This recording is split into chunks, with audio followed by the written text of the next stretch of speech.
ou que revogar livramento condicional. Olha, conceder, negar o livramento condicional. Mais uma pegadinha de novo de agravo e execução. Livramento condicional, o que é, Tati? Livramento condicional. Por favor, não confunda com liberdade provisória. Livramento condicional é um instituto onde o réu condenado fará jus aos benefícios desde que preencha os requisitos do artigo 83 e seguintes do Código Penal.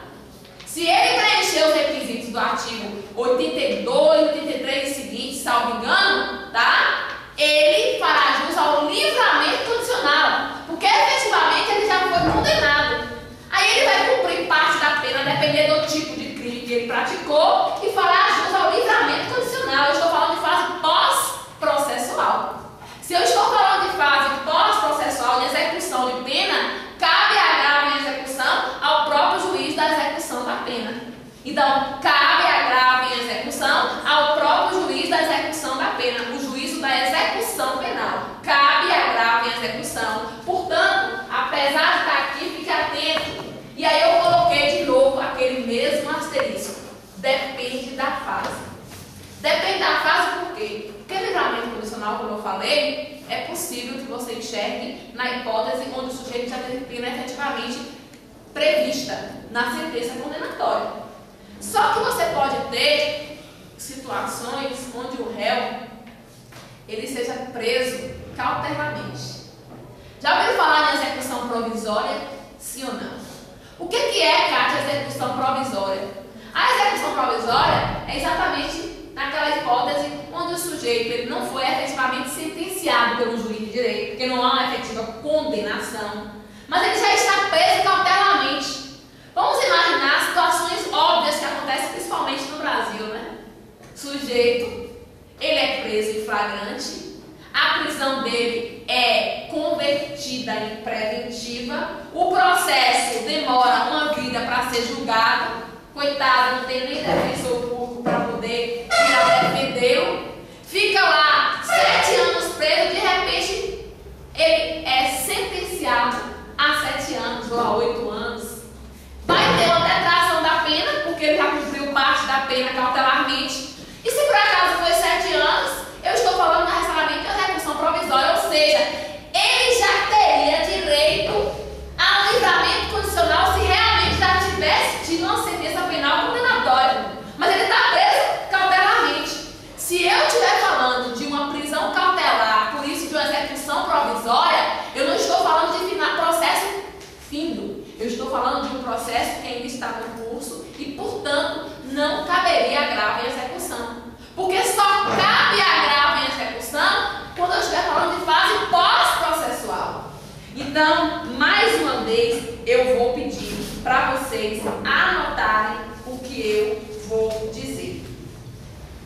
Por favor. Só caberá rese. Eu acho até que tem esse negócio no material, viu? Só caberá rese, para não ficar copiando coisa que já tem, né? Tem não. Só caberá rese se estiver na fase da execução provisória. Porque se for execução definitiva, não cabe, com certeza, rese. Caberia agravo em execução. Então eu vou repetir.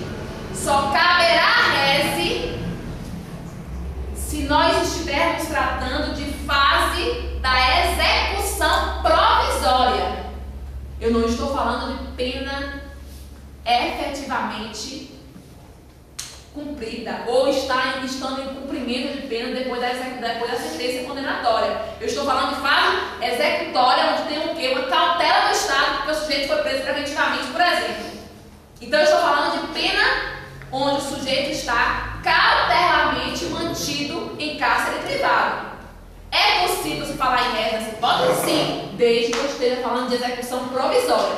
Porque se a execução já for definitiva, não vai caber mais reza, mas de novo vai caber o quê? O agravo em execução. Então depende do momento, não tem para onde correr. Inciso 13. Que anular o processo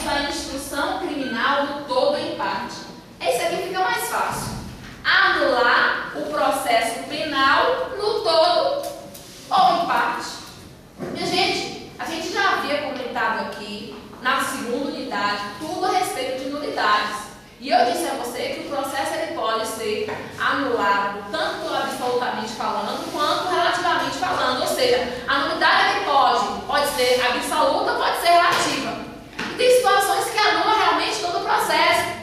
Os atos decisórios são anulados e é remetido para um juiz competente. Então, quando houver uma situação em que se anula o processo do todo em parte, é porque o juiz de primeiro grau, que analisou aquele seu pedido através de uma petição inicial ou através de uma exceção, você demonstrou que há nulidade. Se o processo foi anulado no todo em parte, ele decidiu por juiz de primeiro grau.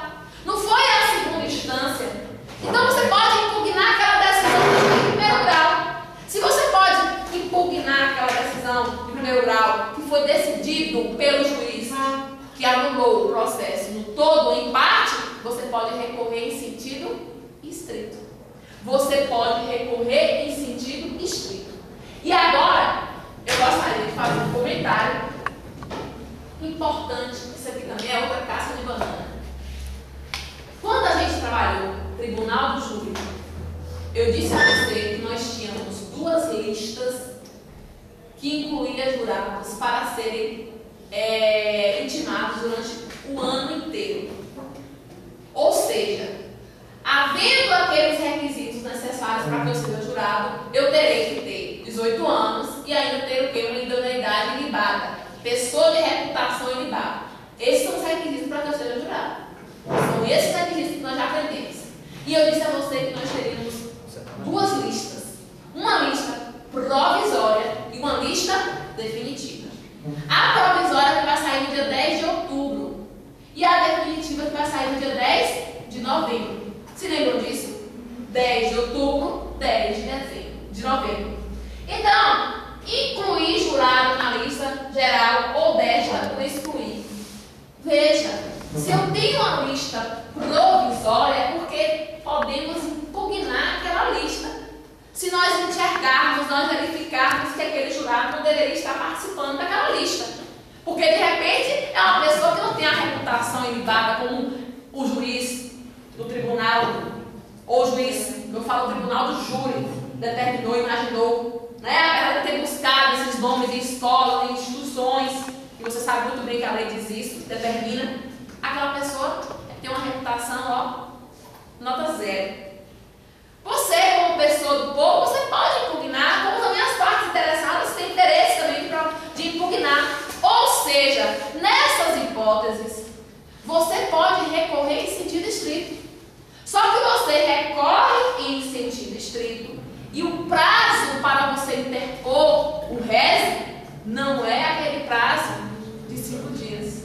O prazo para interpor em sentido estrito o recurso é um prazo de 20 dias. Eu não estou falando de razões de recurso. Eu estou falando de interposição de recurso para o próprio juiz do tribunal do júri, onde será analisado exatamente a hipótese da inclusão ou da exclusão daqueles jurados que você tem interesse que saia ou que algo entre no lugar dele. Por quê? Porque simplesmente é possível você impugnar a decisão do juiz de primeiro grau. E o juiz de primeiro grau é o presidente do tribunal do júri.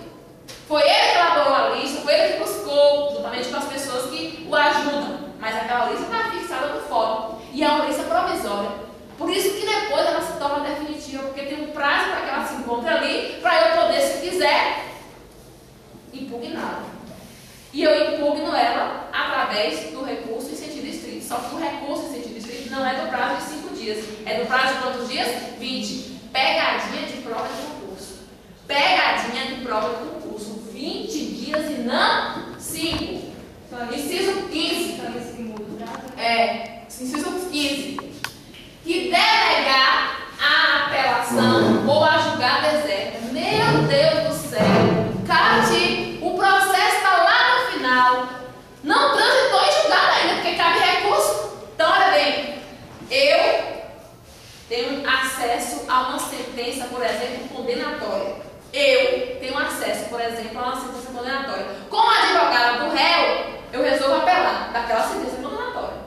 Na hora que eu ingresso com o recurso de apelação, o juiz, no primeiro juízo de admissibilidade, inadmissibilidade, ele denega o meu pedido por qualquer outro fundamento que você de repente possa imaginar. Por exemplo, porque é intempestiva a minha apelação.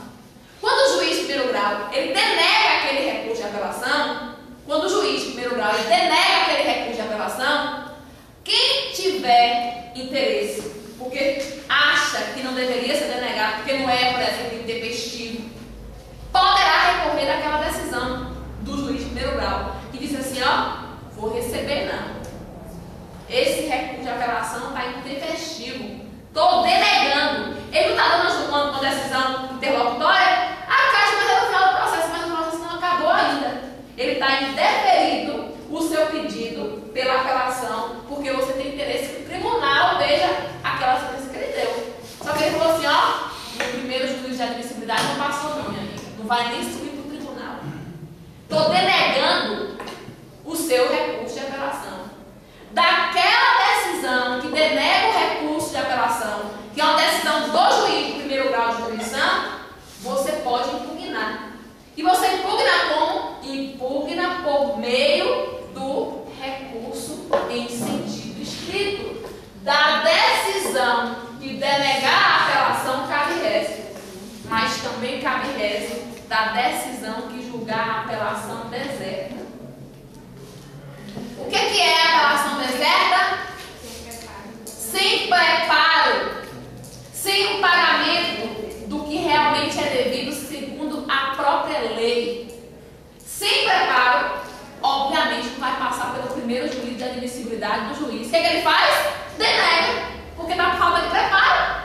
Só que se você entender assim, ó, eu preparei, eu paguei o que tinha que pagar e ele denegou, eu vou ficar insatisfeita. E eu vou mostrar por que eu estou insatisfeita. Vou interpor um recurso em sentido estrito da decisão do juiz de primeiro grau que simplesmente denegou a minha apelação porque diz ele que estava sem o devido preparo.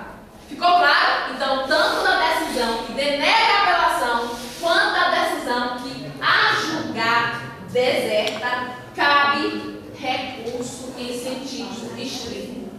Diz aqui a primeira pergunta sobre esse inciso 15. Da decisão que receber a apelação, vou repetir, da decisão que receber a apelação ou não a julgar deserta. Olha, justamente o que está falando contrário ao que está na letra da lei. Porque na letra da lei está falando quando denega ou quando julga deserta. A pergunta que eu estou fazendo a vocês é: da decisão que recebeu a apelação, portanto, se eu interpus um recurso de apelação no prazo legal e o juiz defere, para outra parte se sentir satisfeita, ela pode recorrer. Só que não vai recorrer em sentido estrito, porque por causa da taxatividade da lei. Porque o que a lei está dizendo é que cabe reze da decisão que denega, não da decisão que recebe. Ou ainda, da decisão que não julgar ela deserta. Justamente o contrário do que está na letra da lei. Nesse caso, você viu que não cabe reze. Ô, Cátia, mas caberia o quê? O que você vai fazer então? O que você vai fazer então? Você vai fazer uma petição, tá? E na sua preliminar de mérito, tá? Você vai poder exatamente contrarrazoar. Olha bem aqui a situação. Ó, vamos entender. Eu ingressei com uma apelação. Olha o exemplo. Eu ingressei com minha apelação. O que aconteceu? O juiz recebeu a minha apelação. Fez o primeiro juízo de admissibilidade. Então, o juiz fez o primeiro juízo de admissibilidade, entendendo que minha apelação ela é realmente uma apelação que será o quê? Examinada. Será vista. Tá? Então, neste caso, a outra parte do processo pode ficar insatisfeita. O que então, Cátia, você vai fazer? Como foi a outra parte que ingressou com o recurso de apelação, você não tem direito a contrarrazoar? Porque o juiz ele recebeu essa apelação. Opa! Recebeu a apelação. com aquilo. Você não vai poder recorrer sem distrito. Só que você vai ter direito de falar no momento oportuno. E qual é o momento oportuno para você falar? No momento que você foi intimada para contra-razoar aquela apelação de quem entrou com a apelação. Porque, olha, Catiúcia entrou com a apelação. Eu entrei. O juiz fez o quê? Recebeu. Só que a outra parte ficou, revoltada. A outra parte, ela não vai ser intimada para contra-razoar as minhas razões, sim ou não? Eu entrei com recurso de apelação.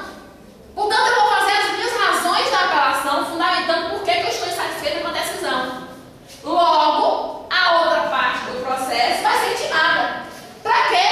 Para, se quiser, impugnar as minhas razões. O que então é, Cate, essa impugnação? São as chamadas contra-razões. O que acontece então? Como ela não pode ingressar com reze, porque não cabe reze, nas contra-razões dela, da outra parte, logo como forma de preliminar de mérito, ela já começa escrachando, dizendo para o tribunal: ó tribunal, o juiz Acol não deveria ter nem recebido a apelação de Catiúcia. O juiz, ele foi totalmente incoerente, data máxima vênia. E aí ele começa a falar por que ele não aceita que aquela apelação tenha sido recebida. Veja, da decisão que concede a apelação não vai caber reze, mas eu posso impugnar aquela situação nas minhas contra-razões como preliminar de mérito. Ficou claro? Na minha preliminar de mérito eu posso contra-argumentar. Se for denegado o reze, interposto da decisão, se for denegado o reze, interposto da decisão que denegou a apelação ou que a julgou deserta, caberá qual recurso? Se for denegado o reze, foi denegado o reze, agora aqui a situação piorou, lembra daquela situação anterior que eu falei, cabe recurso em sentido estrito da decisão que denega e não da decisão que concede a apelação. Eu ingressei com a apelação, o juiz denegou. Denegando, cabe reze? Cabe. Cabendo reze, o que acontece? Olá, denegado reze. Eu ingressei com o reze que cabia, reze que a lei dizia que cabia. Só que o juiz falou assim: epa, ainda que tenha uma situação de denegação de apelação e que você tenha entrado com reze que caberia reze, estou agora denegando, Catiúcia, porque quem cabe dizer que será ou não revisto sou eu, porque o juiz de admissibilidade, em primeiro lugar, quem faz sou eu, o juiz de primeira instância. E aí eu pergunto: dessa decisão que denega o reze, cabe algum recurso? Dessa decisão que denega o reze, cabe algum recurso? É isso que eu quero saber. E aí? Gente, o reze foi denegado. O reze foi denegado. Foi denegado por quê? Porque eu vi que cabia reze, porque o juiz ele tinha denegado a apelação, eu fui lá a página com reze. Aí o juiz falou assim: eita, tá denegado. Cabe algum recurso? Anota. Se for denegado o reze, interposto da decisão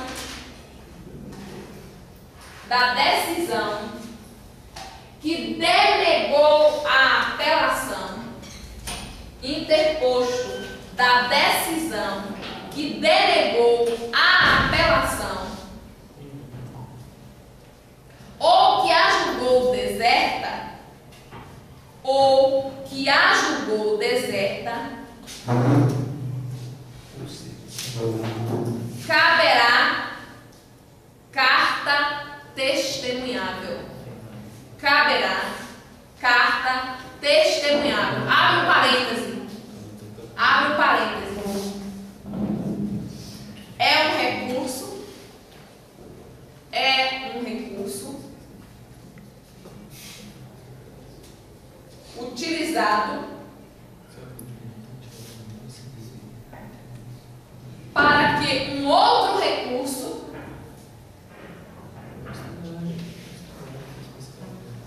que você tenha interposto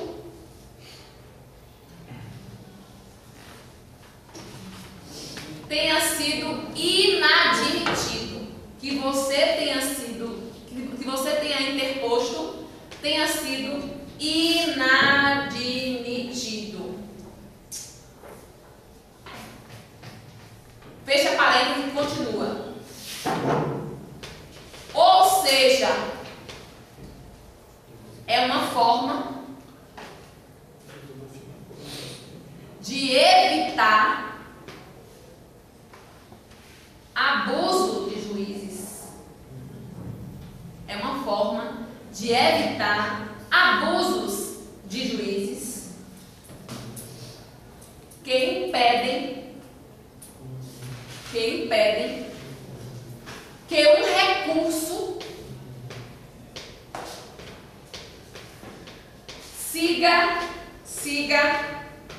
siga o seu curso normal.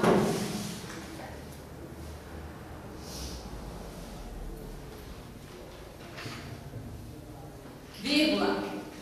Tanto que ele